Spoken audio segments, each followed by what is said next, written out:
Secured a deal for the UK to have special status within the European Union late last night. Our political correspondent Chris Mason is in Downing Street for us this morning. And Chris, they've been arriving ahead of this meeting. What, it's going to kick off in half an hour? Yes, morning to you, Naga. I'm very much on gate watch at the moment, taking a look about 100 yards down there to the gates of Downing Street, patrolled by armed police, waiting for cabinet ministers to arrive. And unhelpfully for me, some can also arrive on foot from the opposite direction. So I'm keeping my eyes peeled. What has happened here in the last half hour? Well, the Chancellor, George Osborne, having had an early morning appearance on BBC Radio, turned up at Downing Street ahead of the cabinet meeting. He's been passionately making the case this morning that he thinks the UK's future is within the European Union, and that the renegotiated deal that the Prime Minister secured in Brussels last night is one that really adds up to something critics would pretty passionately disagree with. Justine Greening, the International Development Secretary, also arriving here in the last half hour or so.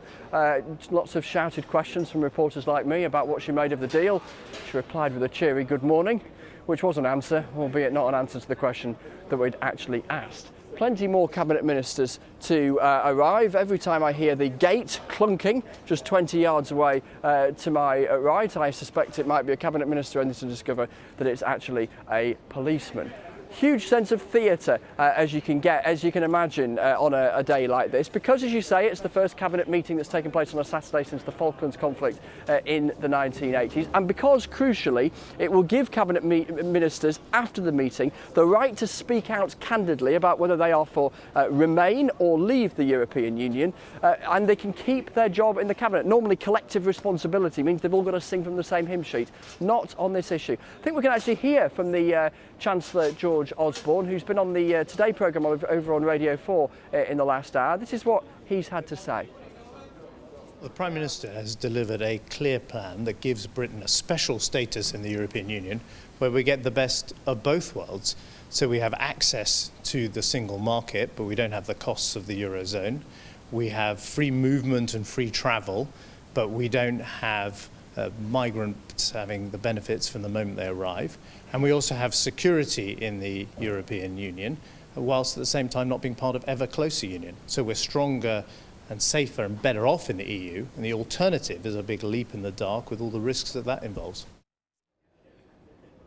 And there's proof that things are moving rather quickly this morning, because there was me talking confidently about George Osborne being on the radio. Well, he was, but as you can see, he was on the telly as well. There'll be rather a few politicians on the telly, I suspect, in the coming hours, making their case for leave or remain. The start of a campaign that's going to rumble on for 4 months, as I take another look at that gate to see if there's any other arrivals. And it looks like we have Liz Truss, the Environment Secretary, just arriving. I'll just step out of the shot there as she walks up the street, and we'll shout a few questions in her direction.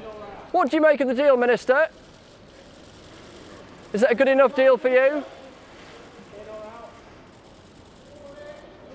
Have you made your mind up yet?